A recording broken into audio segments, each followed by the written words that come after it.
I'm a 29-year-old woman working as a freelance interior designer in a town where nearly everyone knows each other. My name carries weight because of my job. A single bad impression can spread fast and cost me future clients. That's the downside of doing business in a place where word of mouth can either build your reputation or bury it. My older sister, Brielle, is 31 and works as a school counselor. She's loud, extroverted, and always the one cracking jokes at family gatherings. Since we were kids, Brielle has treated everything like a comedy sketch. Her favorite target? Me. From slipping fake notes into my school bag to replacing my birthday cake with a stack of frosted cardboard, she's been pulling harmless pranks all her life. Everyone would laugh. I didn't. Growing up, every time I complained, our parents brushed it off. She's just having fun, they'd say. You need to lighten up.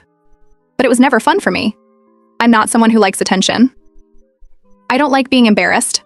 I prefer quiet corners, calm conversations, and doing things properly.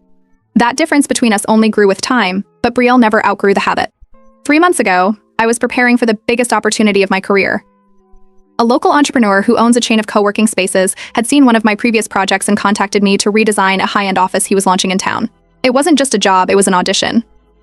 If he liked my work, he'd recommend me to a network of business owners, influencers, and property developers. After months of work, site visits, mood boards, supplier negotiations, and long nights, I completed the space. To celebrate the reveal and subtly attract more clients, I hosted a small event at the venue. It was part showcase, part networking. I sent formal invitations to business contacts and kept the guest list tight. But since I was proud of the work, I also invited my parents and Brielle. I assumed naively that she'd behave. The space looked perfect.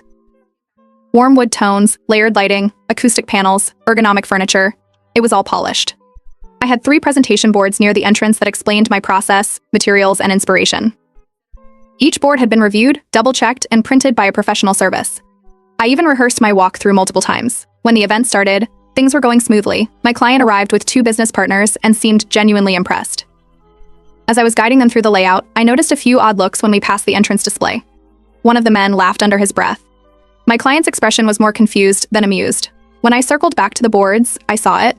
Someone had swapped out the center board with a fake one, and later I found out Brielle had asked a venue staffer to deliver it, pretending it was a late correction. It had messy, cartoonish sketches mocking the entire design. Stick figures pointing at ugly chairs, labels that read "When minimalism meets discomfort," and sarcastic blurbs like "Design so sharp, it cuts your soul and perfect for those who hate cushions." My stomach dropped. I glanced over and saw Brielle recording my face on her phone from behind a fake plant. She was giggling like she'd pulled off a heist. I couldn't even react properly. I had guests standing beside me, trying to figure out if the board was a joke or part of the actual design. I switched the board out immediately and tried to salvage the rest of the tour, but the damage was done. My client made a polite excuse and left early.